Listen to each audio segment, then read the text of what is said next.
Hi friends! Please take a look at the nails I had this year for Valentine's Day. I love them. Now, today we're setting up my spreads for March. Here I was showing you some flowers I pressed a few years ago and I haven't had the chance to use them yet.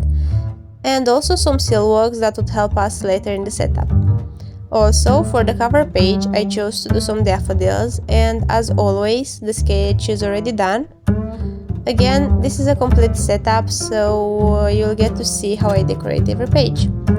Let's get back to the cover page. Because the theme for this year is scrapbooking, I went with this puzzle made out of pieces of paper. It was a little bit challenging to glue them down because the sketch had to align and I ran out of glue, but thankfully I found another one really quick.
Then I thought it would be a good idea to add some pressed flowers, and because they are so fragile, I couldn't glue them as I did with the paper, and so I covered them in sealing wax.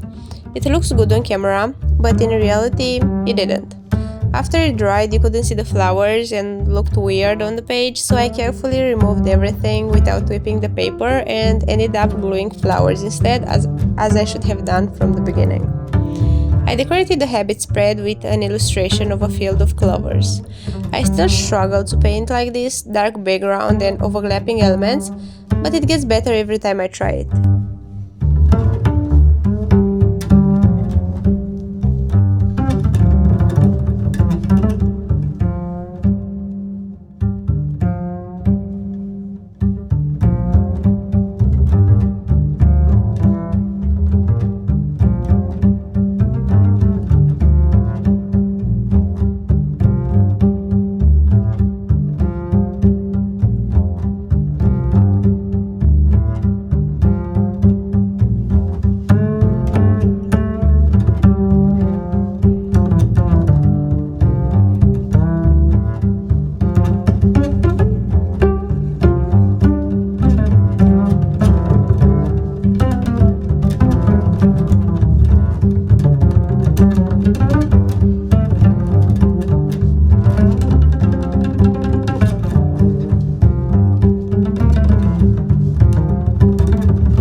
For the bottom of the page, I went with some spring stickers. I have only 4 habits trackers for March, but it's a busy month for me and I didn't want to put additional pressure on myself.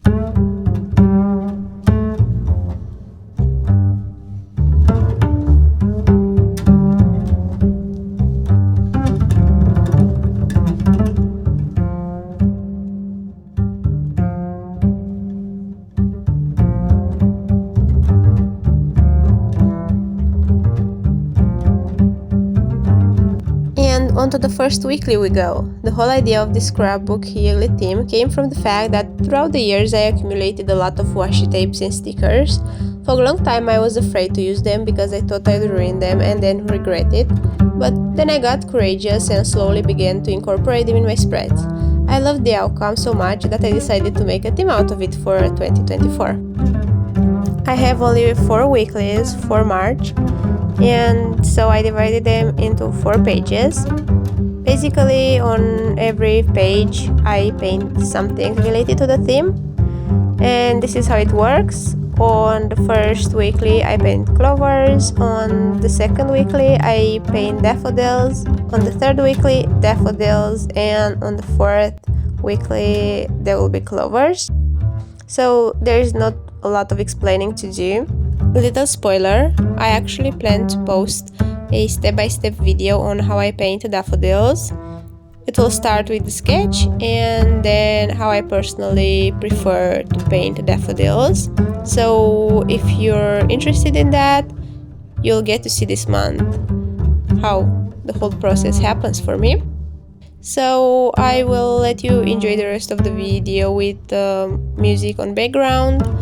But before that, I want to ask you to leave in the comments questions that you'd like me to answer to. I want to do kind of like a Q&A session in a future video, so if you have questions for me, please leave them down below in the comments. And I actually prefer them not to be personal. Please keep them like art related, bullet journal related, and I'll answer your questions in the next video. Thank you!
I really hope you liked this video, and either way, please leave a comment below and maybe some suggestions on how I can improve my future videos. Don't forget to like and subscribe to see my future bullet journal spreads, and I hope you have an amazing day. Thank you!